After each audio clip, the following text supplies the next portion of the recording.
ನಮಸ್ಕಾರ ಸ್ನೇಹಿತರೆ, KSOU ಕ್ಲಾಸಸ್ಗೆ ಸ್ವಾಗತ.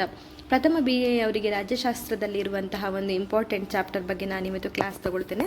ಪ್ರತಿ ಬಾರಿಯೂ ಈ ಪಠ್ಯ ಭಾಗದಿಂದ ಅನೇಕ ಸಲ ಕ್ವಶನ್ಸ್ ರಿಪೀಟ್ ಆಗಿ ಬರ್ತಾ ಇರೋದ್ರಿಂದ ಈ ಚಾಪ್ಟರ್ ಬಗ್ಗೆ ನಾನಿವತ್ತು ಕ್ಲಾಸ್ ತಗೊಳ್ತಾ ಇದ್ದೇನೆ. ಅಂದರೆ ರಾಜ್ಯಶಾಸ್ತ್ರದ ಅರ್ಥ, ಸ್ವರೂಪ, ಮಹತ್ವ ಅಥವಾ ಅದರ ವ್ಯಾಪ್ತಿ, ಇದರ ಬಗ್ಗೆ ಪ್ರತಿ ವರ್ಷ ರಿಪೀಟೆಡ್ ಆಗಿ ಕ್ವಶನ್ಸ್ ಬರ್ತಾ ಇರೋದ್ರಿಂದ ಈಗ ನಾನು ಕ್ಲಾಸ್ ಸ್ಟಾರ್ಟ್ ಮಾಡ್ತೇನೆ. ಮೊದಲಿಗೆ ನಾವು ಸ್ವಲ್ಪ ಪೀಠಿಕೆಯನ್ನು ಬರಿಬೇಕು. ಅದು 10 or 15 ಮಾರ್ಕ್ಸ್ಗೆ ಬರೋದ್ರಿಂದ ನಮಗೆ ತುಂಬ ಬರಿಬೇಕಾಗ್ತದೆ, ವಿಷಯಗಳನ್ನು ಬರಿಬೇಕಾಗ್ತದೆ. ಹಾಗಾಗಿ ಸ್ವಲ್ಪ ಪೀಠಿಕೆಗಳನ್ನು ನಾನು ನಿಮಗೆ ಎಕ್ಸ್ಪ್ಲೇನ್ ಮಾಡ್ತೇನೆ. ಜಸ್ಟ್ ಹೇಳ್ತಾ ಹೋಗ್ತೇನೆ, ನೀವು ಅದನ್ನು ಅರ್ಥ ಮಾಡ್ಕೊಂಡು ನೀವಾಗಿ ಬರಿಬೋದು. ರಾಜ್ಯಶಾಸ್ತ್ರವು ಒಂದು ಸಮಾಜ ವಿಜ್ಞಾನ. ಇದು ರಾಜ್ಯ ಮತ್ತು ಸರ್ಕಾರವನ್ನು ಕುರಿತು ಅಭ್ಯಸಿಸುತ್ತದೆ. ಇಂದು ಮಾನವನ ಜೀವನದ ಯಾವ ಅಂಶವೂ ರಾಜ್ಯದ ಹಸ್ತಕ್ಷೇಪದಿಂದ ಮುಕ್ತವಾಗಿಲ್ಲದಿರುವುದರಿಂದ ರಾಜಕಾರಣದ ಪ್ರಾಮುಖ್ಯತೆಯು ಹೆಚ್ಚು ಸ್ಪಷ್ಟವಾಗಿದೆ. ರಾಜಕಾರಣದ ಪ್ರಭಾವಕ್ಕೆ ಒಳಗಾಗದೇ ಇರುವ ಮಾನವ ಜೀವನದ ಯಾವ ಕ್ಷೇತ್ರವೂ ಇಲ್ಲವೆಂದೇ ಹೇಳಬಹುದು. ಪ್ರತಿಯೊಬ್ಬ ವ್ಯಕ್ತಿಗೆ ತನ್ನ ಇಷ್ಟವಿರಲಿ ಇಲ್ಲದಿರಲಿ ಒಂದು ರೀತಿಯಲ್ಲಿ ರಾಜಕೀಯ ಪ್ರಭಾವಕ್ಕೆ ಒಳಗಾಗಲೇಬೇಕೆಂದು ರಾಬರ್ಟ್ ದಾಲ್ ಹೇಳಿರುವುದು ಸಮಂಜಸವಾಗಿದೆ. ಪ್ರತಿಯೊಬ್ಬ ವ್ಯಕ್ತಿಯು ಯಾವುದಾದರೂ ಒಂದು ರೀತಿಯ ರಾಜಕೀಯ ವ್ಯವಸ್ಥೆಯ ಪರಿಮಿತಿಯೊಳಗಡೆ ಇರ್ತಾನೆ. ಸೊ ನೀವು ರಾಜ್ಯಶಾಸ್ತ್ರ ಅಂದರೆ ರಾಜಕೀಯಕ್ಕೆ ಸಂಬಂಧಪಟ್ಟ ಹಾಗೆ ಸ್ವಲ್ಪ ಎಕ್ಸ್ಪ್ಲೇನ್ ಮಾಡ್ತಾ ಹೋಗಬೇಕಾಗ್ತದೆ. ಪ್ರತಿಯೊಬ್ಬ ಪ್ರಜೆಯು ತನ್ನ ದೇಶದ ಸರ್ಕಾರದ ವ್ಯವಸ್ಥೆಯಲ್ಲಿ ವ್ಯಾಪಾರಿ ಸಂಸ್ಥೆಗಳು, ಕಾರ್ಮಿಕ ಸಂಘದ, ವಿನೋದ ಕೂಟದ, ರಾಜಕೀಯ ಪಕ್ಷದ, ನಾಗರಿಕ ಸಂಘದ ಅಥವಾ ಅಂತಹ 10 ಸಂಘ ಸಂಸ್ಥೆಗಳ ಆಡಳಿತ ವ್ಯವಸ್ಥೆಯಲ್ಲಿ ರಾಜಕಾರಣವನ್ನು ಎದುರುಗೊಳ್ತಾನೆ. ಅವರಿಗೆ ಎದುರಾಗಲೇ ಇರಬೇಕು. ಒಟ್ಟಿನಲ್ಲಿ ಪ್ರತಿಯೊಬ್ಬರು ಒಂದಲ್ಲ ಒಂದು ವಿಷಯದಲ್ಲಿ ಯಾವುದೋ ಒಂದು ರೀತಿಯ ರಾಜಕಾರಣದೊಳಗೆ ತೊಡಗಿರ್ತಾರೆ. ಸಹಜವಾಗಿ ರಾಜಕಾರಣಗಳು ಅತ್ಯಂತ ಪ್ರಾಚೀನವೂ ವಿಶ್ವವ್ಯಾಪಕವೂ ಆದ ಅನುಭವವಾಗಿದೆ. ಮುಂದಿನ ವಿಭಾಗಗಳಲ್ಲಿ ಅಂದರೆ ರಾಜಕೀಯ ಪ್ರತಿಯೊಬ್ಬರ ಜೀವನದಲ್ಲಿ ಹಾಸುಹೊಕ್ಕಾಗಿದೆ. ನಾವು ಒಂದಲ್ಲ ಈಗ ನಾವು ಗ್ರಾಮದಲ್ಲಿ ಜೀವಿಸುವವರಾದರೆ ನಾವು ಒಂದು ರಾಜಕೀಯ ವ್ಯವಸ್ಥೆಯನ್ನು ಅಲ್ಲೇ ನೋಡ್ಕೊಳ್ತೇವೆ. ಪಂಚಾಯತ್ ರಾಜ್ ಅನ್ನೋದೇನಿದೆ ಅದು ಸಣ್ಣ ಒಂದು ರಾಜಕೀಯದ ವ್ಯವಸ್ಥೆ ಆಗಿರ್ತದೆ. ಸೊ ಪ್ರತಿಯೊಬ್ಬ ವ್ಯಕ್ತಿಗಳು ರಾಜಕೀಯದ ಅಂಡರಲ್ಲೇ ಜೀವನ ಮಾಡಬೇಕಾಗ್ತದೆ. ರಾಜ್ಯದ ಅಥವಾ ಒಂದು ಆ ಮಿತಿಯಲ್ಲಿಯೇ ನಾವು ಜೀವನವನ್ನು ಮಾಡಬೇಕಾಗ್ತದೆ. ರಾಜ್ಯಶಾಸ್ತ್ರದ ಅರ್ಥ ಅಥವಾ ಸ್ವರೂಪ ನೋಡುವುದಾದರೆ, ರಾಜ್ಯಶಾಸ್ತ್ರದ ಸ್ವರೂಪ ಮತ್ತು ವ್ಯಾಪ್ತಿಯನ್ನು ಕುರಿತು ಚರ್ಚಿಸುವ ಮೊದಲು ರಾಜಕಾರಣ ಮತ್ತು ರಾಜ್ಯಶಾಸ್ತ್ರ ನಡುವಿನ ವ್ಯತ್ಯಾಸವನ್ನು ತಿಳಿದುಕೊಳ್ಳುವುದು ಅತ್ಯವಶ್ಯಕ. ರಾಜಕಾರಣ ಎಂಬುದು ರಾಜ್ಯಶಾಸ್ತ್ರಕ್ಕಿಂತ ಪ್ರಾಚೀನವಾದ ಹೆಸರು. ರಾಜಕಾರಣ ಎಂಬ ಪದವನ್ನು ಮೊಟ್ಟಮೊದಲ ಬಾರಿಗೆ ಬಳಸಿದ್ದುದು ರಾಜ್ಯಶಾಸ್ತ್ರದ ಪಿತಾಮಹರೆನಿಸಿದ ಗ್ರೀಕ್ ತತ್ವಜ್ಞಾನಿ ಅರಿಸ್ಟಾಟಲ್ರು ರಾಜ್ಯ ಮತ್ತು ಸರ್ಕಾರದ ಬಗ್ಗೆ ವಿವರಿಸುವ ತನ್ನ ಮಹಾಕೃತಿಯನ್ನು ಪಾಲಿಟಿಕ್ಸ್ ಎಂದು ಕರೆದಿದ್ದಾರೆ. ಪಾಲಿಟಿಕ್ಸ್ ಎಂಬ ಪದ ನಗರ, ರಾಜ್ಯ ಎಂಬ ಅರ್ಥವುಳ್ಳ ಮೂಲ ಗ್ರೀಕ್ ಪದವಾದ ಪೋಲಿಸ್ ಎಂಬ ಪದದಿಂದ ಬಂದುದಾಗಿದೆ. ಹಾಗೆಯೇ ಈ ಗ್ರೀಕರಿಗೆ ಅಂದರೆ ಗ್ರೀಕ್ ತತ್ವಶಾಸ್ತ್ರಜ್ಞ ರಾಜ್ಯಶಾಸ್ತ್ರಜ್ಞ ನಮ್ಮ ಅರಿಸ್ಟಾಟಲ್ರಿಂದರೆ ಗ್ರೀಕ್ ಅವರಾಗಿರ್ತಾರೆ. ಗ್ರೀಕರಿಗೆ ನಗರವೇ ರಾಜ್ಯವಾಗಿ ಮತ್ತು ನಗರ ರಾಜ್ಯಗಳ ಆಡಳಿತದ ಅಧ್ಯಯನವೇ ರಾಜಕಾರಣ ಆಗಿರ್ತದೆ. ಗ್ರೀಕರಿಗೆ ನಗರವೇ ರಾಜ್ಯ, ನಗರ ಮತ್ತು ರಾಜ್ಯದ ಆಡಳಿತದ ಅಧ್ಯಯನದಿಂದ ಅದೇ ರಾಜಕಾರಣ ಅಂದರೆ ಅದೇ ರಾಜ್ಯಶಾಸ್ತ್ರವಾಗಿತ್ತು. ಪ್ರಾಚೀನ ಗ್ರೀಕರು ರಾಜ್ಯಶಾಸ್ತ್ರವೆಂಬ ಅರ್ಥದಲ್ಲಿ ಬಳಸಿದ ಪಾಲಿಟಿಕ್ಸ್ ಎಂಬ ಪದ ಸಂಕುಚಿತ ಅರ್ಥವನ್ನು ಕೊಡುತ್ತದೆ. ಹೀಗೆ ರಾಜ್ಯಶಾಸ್ತ್ರವೆಂದರೆ ಹಿಂದೆ ನಗರ ರಾಜ್ಯದ ಆಡಳಿತಕ್ಕೆ ಸಂಬಂಧಿಸಿದ ಶಾಸ್ತ್ರವಾಗಿತ್ತು. ಈಗ ಇದು ರಾಜ್ಯಕ್ಕೆ ಸಂಬಂಧಿಸಿದ ಸಕಲ ವಿಷಯಗಳನ್ನು ವಿವರಿಸುವ ಶಾಸ್ತ್ರವಾಗಿದೆ. ಈ ಶಾಸ್ತ್ರಕ್ಕೆ ವಿಶಾಲ ಅರ್ಥ ಕೊಡುವ ಪಾಲಿಟಿಕ್ಸ್ ಸೈನ್ಸ್ ಅಥವಾ ರಾಜ್ಯಶಾಸ್ತ್ರ ಎಂದು ಪದ ಬಳಸಲಾಗುತ್ತದೆ. ಇದಿಷ್ಟು ಇಂಪಾರ್ಟೆಂಟ್ ಆಗ್ತದೆ. ರಾಜ್ಯಶಾಸ್ತ್ರ ಹೇಗೆ ಬಂತು ಅಂತ ಅಂದರೆ, ರಾಜ್ಯಕ್ಕೆ ಸಂಬಂಧಿಸಿದ ಸಕಲ ವಿಷಯಗಳನ್ನು ವಿವರಿಸುವ ಯಾವ ಶಾಸ್ತ್ರ ಇದೆ ಅದೇ ರಾಜ್ಯಶಾಸ್ತ್ರ ಎಂದು ವಿಶಾಲವಾದ ಒಂದು ಅರ್ಥ ಕೊಡ್ತಾರೆ. ಅಂದರೆ ಪೊಲಿಟಿಕಲ್ ಸೈನ್ಸ್ ರಾಜ್ಯಶಾಸ್ತ್ರ ಎಂದು ಹೆಸರು ಬರ್ತದೆ. ರಾಜ್ಯಶಾಸ್ತ್ರದ ಅರ್ಥ ಮತ್ತು ವ್ಯಾಖ್ಯೆಗಳನ್ನು ನೋಡೋಣ. ರಾಜ್ಯಶಾಸ್ತ್ರ ಮತ್ತು ರಾಜಕೀಯ ನಡುವಿನ ವ್ಯತ್ಯಾಸವನ್ನು ತಿಳಿದುಕೊಳ್ಬೇಕು. ನಂತರ ರಾಜ್ಯಶಾಸ್ತ್ರದ ಸ್ವರೂಪ ಮತ್ತು ವ್ಯಾಖ್ಯೆಯನ್ನು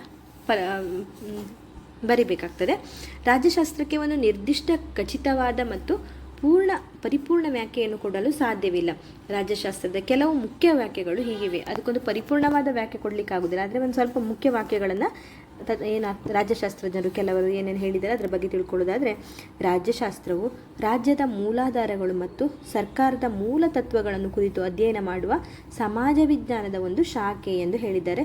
ಫ್ರೆಂಚ್ ವಿದ್ವಾಂಸ ಪಾಲ್ ಜಾನೆಟ್ ಅವರು ರಾಜ್ಯಶಾಸ್ತ್ರವು ರಾಜ್ಯದ ಮೂಲಾಧಾರಗಳು ಮತ್ತು ಸರ್ಕಾರದ ಮೂಲ ತತ್ವಗಳನ್ನು ಕುರಿತು ಅಧ್ಯಯನ ಮಾಡುವ ಸಮಾಜ ವಿಜ್ಞಾನದ ಒಂದು ಶಾಖೆ ಎಂದು ಹೇಳಿದ್ದಾರೆ. ಇನ್ನು ಗಾರ್ನವರ ಪ್ರಕಾರ ರಾಜ್ಯಶಾಸ್ತ್ರದ ಅಧ್ಯಯನವು ರಾಜ್ಯದೊಂದಿಗೆ ಆರಂಭವಾಗಿ ರಾಜ್ಯದೊಂದಿಗೆ ಕೊನೆಗೊಳ್ಳುತ್ತದೆ ಎಂದು ಹೇಳ್ತಾರೆ.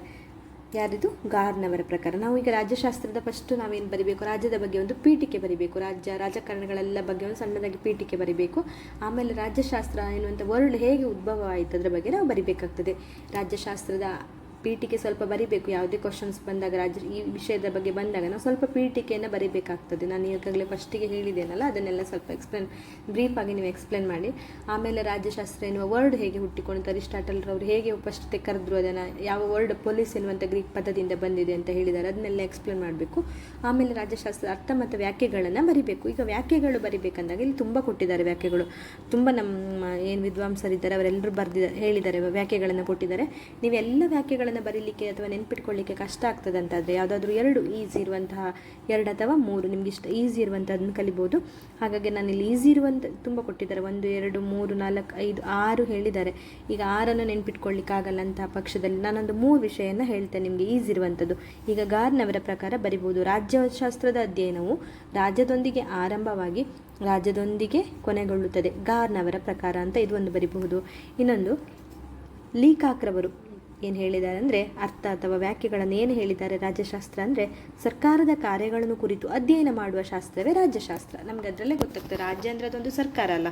ಹಾಗೆ ಸರ್ಕಾರದ ಅಧ್ಯಯನ ಕೆಲಸ ಕಾರ್ಯಗಳ ಕುರಿತು ಅಧ್ಯಯನ ಮಾಡುವ ಒಂದು ಶಾಸ್ತ್ರ ಏನಿದೆ ಅದೇ ರಾಜ್ಯಶಾಸ್ತ್ರ ಅಂತ ಲೀಕಾಕ್ರವರು ಹೇಳಿದ್ದಾರೆ. ಇನ್ನು ಗಾರ್ನವರು ರಾಜ್ಯಶಾಸ್ತ್ರದ ಅಧ್ಯಯನ ರಾಜ್ಯದೊಂದಿಗೆ ಆರಂಭವಾಗಿ ರಾಜ್ಯದೊಂದಿಗೆ ಕೊನೆಗೊಳ್ಳುತ್ತದೆ ಅಂತ ಹೇಳಿದ್ದಾರೆ. ಇವೆರಡನ್ನ ನೆನ್ಪಿಟ್ಕೊಳ್ಳಿ. ಹಾಗೆ ಇನ್ನೊಂದು ಈಸಿ ಇರುವಂಥದ್ದು ಹೇಳಬೇಕು ಅಂತಂದರೆ ಜರ್ಮನ್ ವಿದ್ವಾಂಸ ಬ್ಲಂಟ್ ಶ್ರೀ ಅವರ ಪ್ರಕಾರ ರಾಜ್ಯಶಾಸ್ತ್ರವು ರಾಜ್ಯದ ಭಾವ, ಅದರ ವಿವಿಧ ರೂಪಗಳು ಮತ್ತು ಅದರ ವಿಕಾಸವನ್ನು ವಿವರಿಸುವ ಶಾಸ್ತ್ರವಾಗಿದೆ ಎಂದು ಹೇಳಿದ್ದಾರೆ. ಅಂದರೆ ಜರ್ಮನ್ ವಿದ್ವಾಂಸರಾದ ಬ್ಲಂಟ್ ಶ್ಲೀ ನೀವು ಇದಿಷ್ಟು ನೆನ್ಪಿಟ್ಕೊಳ್ಳಿಕ್ಕಾಗೋದಿಲ್ಲ ಅಂದರೆ ಖಾಲಿ ಬ್ಲಂಟ್ ವಿದ್ವಾಂಸ ಬ್ಲಂಟ್ ಶ್ಲೀ ಅಂತ ಬರಿಬೋದು. ಬ್ಲಂಟ್ ಶ್ಲೀ ಅವರ ಪ್ರಕಾರ ರಾಜ್ಯಶಾಸ್ತ್ರವು ರಾಜ್ಯದ ಭಾವ, ಅದರ ವಿವಿಧ ರೂಪಗಳು ಮತ್ತು ಅದರ ವಿಕಾಸವನ್ನು ವಿವರಿಸುವ ಶಾಸ್ತ್ರವಾಗಿದೆ ಎಂದು ಹೇಳಿದ್ದಾರೆ. ಇದು 3 ನೀವು ನೆನ್ಪಿಟ್ಕೋಬೋದು ರಾಜ್ಯಶಾಸ್ತ್ರದ ವ್ಯಾಖ್ಯೆಗಳಿಗೆ. ಹಾಗೆಯೇ ಮೇಲಿನ ವ್ಯಾಖ್ಯೆಗಳನ್ನು ವಿಶ್ಲೇಷಿಸುವಾಗ, ಅಂದರೆ ಈಗ ಎಲ್ಲ ಹೇಳಿದ ವ್ಯಾಖ್ಯೆಗಳನ್ನು ವಿಶ್ಲೇಷಿಸುವಾಗ ರಾಜ್ಯಶಾಸ್ತ್ರವು ಸಾಂಪ್ರದಾಯಿಕ ದೃಷ್ಟಿಯಿಂದ ರಾಜ್ಯ ಸರ್ಕಾರ, ಪ್ರಜೆಗಳು ಹಾಗೂ ಅವರು ತಮ್ಮನ್ನು ತಾವೇ ಆಳಿಕೊಳ್ಳುವ ರೀತಿ, ಅಧಿಕಾರದ ಹಂಚಿಕೆ, ಸರ್ಕಾರ ಮತ್ತು ಅದರ ಅಂಗಗಳು, ಪೌರ ಹಕ್ಕು, ಕರ್ತವ್ಯಗಳು, ವ್ಯಕ್ತಿ ಸ್ವಾತಂತ್ರ್ಯ ಇವೆಲ್ಲವನ್ನ ಕುರಿತು ನಡೆಯುವಂಥ ಕ್ರಮಬದ್ಧವಾದ ಅಧ್ಯಯನವಾಗಿರ್ತದೆ ರಾಜ್ಯಶಾಸ್ತ್ರ ಅಂತಂದರೆ. ರಾಜ್ಯಶಾಸ್ತ್ರವು ಸೈದ್ಧಾಂತಿಕ ಮತ್ತು ಪ್ರಾಯೋಗಿಕ ರಾಜಕಾರಣವನ್ನು ಒಳಗೊಂಡಿದ್ದು, ಸೈದ್ಧಾಂತಿಕವಾಗಿ ಅದು ರಾಜ್ಯದ ಸ್ವರೂಪ, ಮೂಲ ಉದ್ದೇಶವನ್ನು ಕುರಿತು ಅಧ್ಯಯನ ಮಾಡಿದರೆ, ಪ್ರಾಯೋಗಿಕವಾಗಿ ಅದು ರಾಜಕೀಯ ಸಂಸ್ಥೆಗಳ ರಚನೆ, ಪ್ರಕಾರಗಳು ಮತ್ತು ಕಾರ್ಯಗಳನ್ನು ಕುರಿತು ಅಧ್ಯಯನ ಮಾಡುತ್ತದೆ. ರಾಜ್ಯಶಾಸ್ತ್ರದ ಸ್ವರೂಪವನ್ನು ತಿಳಿದುಕೊಳ್ಳುವುದಾದರೆ, ರಾಜ್ಯಶಾಸ್ತ್ರವನ್ನು ಸ್ವರೂಪವನ್ನು ತಿಳ್ಕೊಳ್ಳಬೇಕಾದ್ರೆ ವಿಜ್ಞಾನವೇ ಅಥವಾ ಕಲೆಯೇ ಎಂಬುದನ್ನು ಮೊದಲು ಪರಿಶೀಲಿಸಬೇಕು. ರಾಜ್ಯಶಾಸ್ತ್ರವು ಒಂದು ವಿಜ್ಞಾನವೇ ಅಥವಾ ಅಲ್ಲವೇ ಎಂಬುದರ ಬಗ್ಗೆ ರಾಜ್ಯಶಾಸ್ತ್ರದಲ್ಲಿ ಭಿನ್ನಾಭಿಪ್ರಾಯಗಳಿವೆ. ಕಾಮ್ಟೆ, ಬಕಲ್, ಆರ್ನೆಸ್ಟ್ ಬಾರ್ಕರ್, ಮೇಟ್ಲ್ಯಾಂಡ್, ಜೆನೆಲಿಕ್ ಇದೆಲ್ಲ ಹೇಳಲಿಕ್ಕೆ ನಿಮಗೆ ಕಷ್ಟ ಆಗ್ತದೆ. ಹಾಗಾಗಿ ನೀವು ರಾಜ್ಯಶಾಸ್ತ್ರದ ಸ್ವರೂಪವನ್ನು ತಿಳಿಯಬೇಕಾದರೆ ವಿಜ್ಞಾನವೇ ಅಥವಾ ಕಲೆಯೇ ಎಂಬುದನ್ನು ಪರಿಶೀಲಿಸಬೇಕು ಅಂತ ಬರೆದು, ಆಮೇಲೆ ರಾಜ್ಯಶಾಸ್ತ್ರವು ಸಾರ್ವತ್ರಿಕವಾಗಿ ಅಂಗೀಕರಿಸಲ್ಪಟ್ಟ ಮೂಲ ತತ್ವಗಳನ್ನು ಹೊಂದಿಲ್ಲ. ರಾಜ್ಯಶಾಸ್ತ್ರದಲ್ಲಿ ವೈಜ್ಞಾನಿಕ ಪದ್ಧತಿಗೆ ಅನುಗುಣವಾಗಿ ಪ್ರಯೋಗಗಳನ್ನು ನಡೆಸಲು ಸಾಧ್ಯವಿಲ್ಲ. ಭೌತಿಕ ವಿಜ್ಞಾನಗಳಲ್ಲಿ ಭವಿಷ್ಯ ಹೇಳಿದಂತೆ ರಾಜ್ಯಶಾಸ್ತ್ರದಲ್ಲಿ ಮುಂದೆ ಸಂಭವಿಸಬಹುದಾದ ಘಟನೆಗಳ ಬಗ್ಗೆ ಭವಿಷ್ಯ ಹೇಳಲು ಸಾಧ್ಯವಿಲ್ಲ. ಡೈರೆಕ್ಟ್ ಪಾಯಿಂಟಿಗೆ ಬರ್ಬೋದು ನೀವು. ಇದು 3 ಪಾಯಿಂಟನ್ನು ಬರಿಬೇಕಾಗ್ತದೆ. ಆಮೇಲೆ ರಾಜ್ಯಶಾಸ್ತ್ರವು ಕಲೆಯೂ ಹೌದು, ವಿಜ್ಞಾನ ಫಲಿತಾಂಶಗಳ ವಾಸ್ತವಿಕ ಪ್ರಯೋಗವೇ ಕಲೆ ಎಂದು ಹೇಳಬಹುದು. ರಾಜ್ಯಶಾಸ್ತ್ರದಲ್ಲಿ ಅಭ್ಯಸಿಸುವ ವಿವಿಧ ಸ್ವರೂಪದ ಸರ್ಕಾರಗಳನ್ನು ಕಾರ್ಯರೂಪಕ್ಕೆ ತರಲಾಗುತ್ತದೆ. ರಾಜ್ಯಶಾಸ್ತ್ರ ಕಲೆಯೂ ಹೌದು. ಇನ್ನು ರಾಜ್ಯಶಾಸ್ತ್ರದ ವ್ಯಾಪ್ತಿ ನೋಡುವುದಾದರೆ, ರಾಜ್ಯಶಾಸ್ತ್ರದ ವ್ಯಾಪ್ತಿ ಎಂದರೆ ರಾಜ್ಯಶಾಸ್ತ್ರದ ಅಧ್ಯಯನದಲ್ಲಿ ಯಾವ ಕ್ಷೇತ್ರದಲ್ಲಿ ಯಾವ ವಿಷಯಗಳು ಒಳಗೊಂಡಿವೆ ಮತ್ತು ರಾಜ್ಯಶಾಸ್ತ್ರದಲ್ಲಿ ನಾವು ಏನನ್ನು ಅಭ್ಯಸಿಸುತ್ತೇವೆ ಎನ್ನುವುದೇ ಅದರ ವ್ಯಾಪ್ತಿ ಆಗಿರ್ತದೆ. ಅಂದರೆ ರಾಜ್ಯಶಾಸ್ತ್ರದ ಅಧ್ಯಯನ ಕ್ಷೇತ್ರದಲ್ಲಿ ಯಾವ್ಯಾವ ವಿಷಯಗಳು ಇವೆ, ರಾಜ್ಯಶಾಸ್ತ್ರದಲ್ಲಿ ನಾವು ಏನೆಲ್ಲ ಅಭ್ಯಸಿಸುತ್ತೇವೆ, ಇದೆಲ್ಲ ಒಂದು ರಾಜ್ಯಶಾಸ್ತ್ರದ ವ್ಯಾಪ್ತಿಗೆ ಒಳಗೊಂಡಿರ್ತದೆ ಅಂತ ಹೇಳ್ಬೋದು. ರಾಜ್ಯಶಾಸ್ತ್ರದ ವ್ಯಾಪ್ತಿಯ ಬಗ್ಗೆ ರಾಜ್ಯಶಾಸ್ತ್ರದಲ್ಲಿ ಒಮ್ಮತ ಅಭಿಪ್ರಾಯವಿಲ್ಲ. ಗಾರ್ನರ್, ಗ್ಯಾರಿಸ್, ಗಡನೋ, ಬ್ಲಂಟ್ ಶ್ರೀ ಮೊದಲಾದ ರಾಜ್ಯಶಾಸ್ತ್ರದ ಪ್ರಕಾರ ರಾಜ್ಯಶಾಸ್ತ್ರದ ವ್ಯಾಪ್ತಿ ರಾಜ್ಯಕ್ಕೆ ಮಾತ್ರ ಸೀಮಿತವಾಗಿದೆ. ಇದಕ್ಕೆ ವ್ಯತಿರಿಕ್ತವಾಗಿ ಒಬ್ಬರು ಹೀಗೆ ಹೇಳಿದರೆ, ಇನ್ನೊಬ್ಬರು ರಾಜ್ಯಶಾಸ್ತ್ರದ ವ್ಯಾಪ್ತಿ ಕೇವಲ ಸರ್ಕಾರದ ಅಧ್ಯಯನಕ್ಕೆ ಸೀಮಿತವಾಗಿದೆ ಅಂತ ಜಾನ್ ಶೀಲೆ, ಲೀಕಾಕ್ ರವರು ಹೇಳ್ತಾರೆ. ಎಷ್ಟು ಜನ ನಮ್ಮ ರಾಜ್ಯಶಾಸ್ತ್ರಜ್ಞರಿದ್ರು, ಅವರಲ್ಲೇ ಒಮ್ಮತದ ಅಭಿಪ್ರಾಯವಿಲ್ಲ. ಒಬ್ಬರು ಅದು ರಾಜ್ಯಕ್ಕೆ ಸೀಮಿತವಾಗಿದೆ ಅಂದರೆ, ಇನ್ನೊಬ್ಬರು ಸರ್ಕಾರದ ಅಧ್ಯಯನಕ್ಕೆ ಮಾತ್ರ ಸೀಮಿತವಾಗಿದೆ ಅಂತಾರೆ. ಹೀಗೆ ಅವರವರೆಲ್ಲ ಏನಿದ್ದಾರೆ ಅವರ ಎಲ್ಲರಲ್ಲೂ ಒಮ್ಮತದ ಅಭಿಪ್ರಾಯವಿರುವುದಿಲ್ಲ. ಈ ದೃಷ್ಟಿಕೋನ ಹೆಚ್ಚು ವಾಸ್ತವಿಕವಾಗಿದೆ, ನಿಜವಾಗಿರುವುದರಿಂದ ಇವರೆಲ್ಲರ ಅಭಿಪ್ರಾಯವು ಸರಿ ಅಂತ ಹೇಳಲಾಗ್ತದೆ. 1948 ಸೆಪ್ಟೆಂಬರ್ನಲ್ಲಿ ಯುನೆಸ್ಕೋ ಭವನದಲ್ಲಿ ನಡೆದ ರಾಜ್ಯಶಾಸ್ತ್ರದ ಸಮ್ಮೇಳನದಲ್ಲಿ ರಾಜ್ಯಶಾಸ್ತ್ರದ ವ್ಯಾಪ್ತಿಯನ್ನು 4 ಭಾಗಗಳಾಗಿ ವಿಂಗಡಿಸಲಾಗಿದೆಯಂತೆ. ಅಂದರೆ ರಾಜಕೀಯ ಸಿದ್ಧಾಂತವಾಗಿ ಅದರ ವ್ಯಾಪ್ತಿಯನ್ನು ಹೇಳಲಾಗಿದೆ, ಇನ್ನೊಂದು ರಾಜಕೀಯ ಸಂಸ್ಥೆಗಳ ಮುಖಾಂತರ ವ್ಯಾಪ್ತಿಯನ್ನು ಹೇಳಲಾಗಿದೆ, ಹಾಗೂ ರಾಜಕೀಯ ಪಕ್ಷಗಳು ಮತ್ತು ಅಂತಾರಾಷ್ಟ್ರೀಯ ಸಂಬಂಧಗಳು ಇವರು ಎಲ್ಲ ಏನು ಭಾಗಗಳಾಗಿ ಮಾಡಿ ವ್ಯಾಪ್ತಿಯನ್ನು ಹೇಳಿದ್ದಾರೆ. ರಾಜಕೀಯ ಸಿದ್ಧಾಂತದಲ್ಲಿ ಏನಾಗಿದೆ ಅಂತ ನೋಡೋದಾದರೆ, ಫಸ್ಟ್ ಪಾಯಿಂಟ್, ರಾಜಕೀಯ ಸಿದ್ಧಾಂತದಲ್ಲಿ ರಾಜಕೀಯ ವಿಚಾರಗಳ ಇತಿಹಾಸ, ರಾಜ್ಯದ ಬೆಳವಣಿಗೆ, ಉಗಮ, ಸ್ವರೂಪ, ಮೂಲಾಂಶಗಳು, ರಾಜ್ಯದ ಗುರಿ, ಕಾರ್ಯವ್ಯಾಪ್ತಿ ಮೊದಲಾದವುಗಳನ್ನು ಅಧ್ಯಯನ ಮಾಡಲಾಗ್ತದೆ. ಅಲ್ಲದೆ ರಾಜ್ಯದ ಕಾರ್ಯವ್ಯಾಪ್ತಿಗೆ ಸಂಬಂಧಿಸಿದ ಆದರ್ಶವಾದ, ವ್ಯಕ್ತಿವಾದ, ಸಮಾಜವಾದ, ಸಮತಾವಾದ, ಪ್ರಜಾಪ್ರಭುತ್ವದ ಸಿದ್ಧಾಂತಗಳನ್ನು ಇದರ ವ್ಯಾಪ್ತಿಗೆ ಸೇರಿಸ್ತಾರೆ. ಈ ರಾಜಕೀಯ ಸಿದ್ಧಾಂತದಲ್ಲಿ ಇಷ್ಟು ಸೇರಿರುತ್ತದೆ. ರಾಜಕೀಯ ಸಂಸ್ಥೆಗಳಲ್ಲಿ ಎರಡನೇ ಪಾಯಿಂಟ್ ನೋಡೋದಾದರೆ, ಸಂವಿಧಾನ, ರಾಷ್ಟ್ರೀಯ ಸರ್ಕಾರ, ಪ್ರಾಂತ್ಯ ಸರ್ಕಾರ ಮತ್ತು ಸ್ಥಳೀಯ ಸರ್ಕಾರಗಳು, ಸಾರ್ವಜನಿಕ ಆಡಳಿತ, ರಾಜಕೀಯ ಸಂಸ್ಥೆಗಳ ಅಧ್ಯಯನವನ್ನು ಈ ಇದರಲ್ಲಿ ಮಾಡಲಾಗ್ತದೆ. ಅಂದರೆ ವ್ಯಾಪ್ತಿಯನ್ನು ಭಾಗಗಳಾಗಿ ಮಾಡಿದ್ದಾರೆ. ರಾಜಕೀಯ ಸಿದ್ಧಾಂತದಲ್ಲಿ ಇದಿಷ್ಟು ಆದರೆ ರಾಜ್ಯದ ಗುರಿ, ಕಾರ್ಯವ್ಯಾಪ್ತಿ, ಇತಿಹಾಸ, ಉಗಮ, ಬೆಳವಣಿಗೆ, ಸ್ವರೂಪ, ಮೂಲಾಂಶಗಳನ್ನೆಲ್ಲ ಕೊಟ್ಟರೆ, ರಾಜಕೀಯ ಸಂಸ್ಥೆಗಳಲ್ಲಿ ಸಂವಿಧಾನ, ರಾಜ್ಯದ ಸರ್ಕಾರ, ರಾಷ್ಟ್ರೀಯ ಸರ್ಕಾರ, ಪ್ರಾಂತ್ಯ ಸರ್ಕಾರ, ಸ್ಥಳೀಯ ಸರ್ಕಾರ, ಸಾರ್ವಜನಿಕ ಆಡಳಿತ, ರಾಜಕೀಯ ಸಂಸ್ಥೆಗಳನ್ನು ಅಧ್ಯಯನ ಮಾಡಲಾಗ್ತದಂತೆ. ಹಾಗೆಯೇ ಮೂರನೇ ಪಾಯಿಂಟ್, ರಾಜಕೀಯ ಪಕ್ಷಗಳು, ಒತ್ತಡ ಗುಂಪುಗಳು, ಸಾರ್ವಜನಿಕ ಅಭಿಪ್ರಾಯ ಹಾಗೂ ಸಂಸ್ಥೆಗಳ ಸರ್ಕಾರ ಆಡಳಿತದಲ್ಲಿ ಪ್ರಜೆಗಳು ಪಾಲ್ಗೊಳ್ಳುವುದು ಮುಂತಾದ ವಿಷಯಗಳನ್ನು ಮೂರನೇ ಪಾಯಿಂಟಲ್ಲಿ ಹೇಳ್ತಾರೆ. ಇದಿಷ್ಟು ಈ ವ್ಯಾಪ್ತಿಯಲ್ಲಿ ಬರ್ತದೆ, ರಾಜಕೀಯ ಪಕ್ಷಗಳ ವ್ಯಾಪ್ತಿಗೆ ಬರ್ತದೆ. ಹಾಗೆ ನಾಲ್ಕನೇ ಪಾಯಿಂಟ್, ಅಂತಾರಾಷ್ಟ್ರೀಯ ಸಂಬಂಧಗಳು, ರಾಷ್ಟ್ರಗಳ ನಡುವಿನ ಸಂಬಂಧಗಳು, ರಾಜತಾಂತ್ರಿಕತೆ, ಅಂತಾರಾಷ್ಟ್ರೀಯ ರಾಜಕೀಯ, ಅಂತಾರಾಷ್ಟ್ರೀಯ ಸಂಸ್ಥೆಗಳು ಮತ್ತು ಆಡಳಿತ ಮತ್ತು ಅಂತಾರಾಷ್ಟ್ರೀಯ ಕಾನೂನಿನ ಅಧ್ಯಯನ ಮೊದಲಾದವುಗಳು ಈ ಭಾಗದಲ್ಲಿ ಬರುತ್ತದೆ. ಹಾಗೆ ರಾಜ್ಯಶಾಸ್ತ್ರದ ವ್ಯಾಪ್ತಿಯನ್ನು 4 ಭಾಗಗಳಾಗಿ ಮಾಡಿ ಒಂದೊಂದಕ್ಕೆ ಇಷ್ಟಿಷ್ಟು ಹಂಚಿಕೆಯಾಗಿ ಕೊಟ್ಟಿದ್ದಾರೆ. ಇದಿಷ್ಟು ಇದರ ವ್ಯಾಪ್ತಿಯಲ್ಲಿ ಬರ್ತದೆ ಸ್ಟಡಿ ಮಾಡಲಿಕ್ಕೆ ಅಥವಾ ಅಧ್ಯಯನ ಮಾಡಲಿಕ್ಕೆ ಎಂಬುದಾಗಿ ಬರ್ತದೆ. ಸೊ ನೀವು 4 ಪಾಯಿಂಟನ್ನು ನೆನಪಿಟ್ಕೊಂಡು ಬರೀಬೇಕಾಗ್ತದೆ. ರಾಜಕೀಯ ಸಿದ್ಧಾಂತ 1, 2 ರಾಜಕೀಯ ಸಂಸ್ಥೆಗಳು, 3 ರಾಜಕೀಯ ಪಕ್ಷಗಳು, 4 ಅಂತಾರಾಷ್ಟ್ರೀಯ ಸಂಬಂಧಗಳು. ಸೊ ನೀವು ರಾಜಕೀಯಶಾಸ್ತ್ರದ ಅರ್ಥ ಬರಿಬೇಕಾಗ್ತದೆ. ಫಸ್ಟ್ ಸ್ವಲ್ಪ ಪೀಠಿಕೆ ಬರೆದು ಆಮೇಲೆ ಅದರ ಅರ್ಥ, ಅದು ಹೇಗೆ ಉಗಮ ಆಯಿತು ಬರಿಬೇಕು. ಆಮೇಲೆ ಅದು ಕಲೆಯೇ, ವಿಜ್ಞಾನವೇ, ಅದರ ಬಗ್ಗೆ ಸ್ವಲ್ಪ ಎಕ್ಸ್ಪ್ಲೇನ್ ಮಾಡಬೇಕಾಗ್ತದೆ. ಆಮೇಲೆ ಅದರದ್ದು ರಾಜ್ಯಶಾಸ್ತ್ರದ ವ್ಯಾಖ್ಯೆಗಳೇನಿದೆ ಅದನ್ನು ಬರಿಬೇಕಾಗ್ತದೆ. ನಾನು ಈಗಾಗಲೇ 3 ವ್ಯಾಖ್ಯೆಗಳು ಹೇಳಿದ್ದೇನಲ್ಲ. ಗಾರ್ನವರ ಪ್ರಕಾರ ರಾಜ್ಯಶಾಸ್ತ್ರದ ವ್ಯಾಖ್ಯೆ ಏನು ಕೊಟ್ಟಿದ್ದಾರೆ, ಹಾಗೆ ಬ್ಲಂಟ್ ಶ್ಲೀ ಅವರ ಪ್ರಕಾರ ಮತ್ತು ಲೀಕಾಕ್, ಇದು 3 ಪಾಯಿಂಟ್ ನೀವು ನೆನಪಿಟ್ಕೊಂಡ್ರೆ ಈಸಿ ಆಗ್ತದೆ. ಪುನಃ ಹೇಳೋದಾದರೆ, ಗಾರ್ನರವರು ರಾಜ್ಯಶಾಸ್ತ್ರದ ಅಧ್ಯಯನವು ರಾಜ್ಯದೊಂದಿಗೆ ಆರಂಭವಾಗಿ ರಾಜ್ಯದೊಂದಿಗೆ ಮುಗಿಯುತ್ತದೆ ಎಂದು ಹೇಳ್ತಾರೆ ಗಾರ್ನರವರು. ಬ್ಲಂಟ್ ಶ್ಲೀ ಅವರು ರಾಜ್ಯಶಾಸ್ತ್ರವು ರಾಜ್ಯದ ಭಾವ, ಅದರ ವಿವಿಧ ರೂಪಗಳು ಮತ್ತು ಅದರ ವಿಕಾಸವನ್ನು ವಿವರಿಸುವ ಶಾಸ್ತ್ರವಾಗಿದೆ ಎಂದಿದ್ದಾರೆ. ಹಾಗೆಯೇ ಲೀಕಾಕ್ ರವರು ಸರ್ಕಾರದ ಕಾರ್ಯಗಳನ್ನು ಕುರಿತು ಅಧ್ಯಯನ ಮಾಡುವ ಶಾಸ್ತ್ರವೇ ರಾಜ್ಯಶಾಸ್ತ್ರ ಎಂದು ಹೇಳಿದ್ದಾರೆ.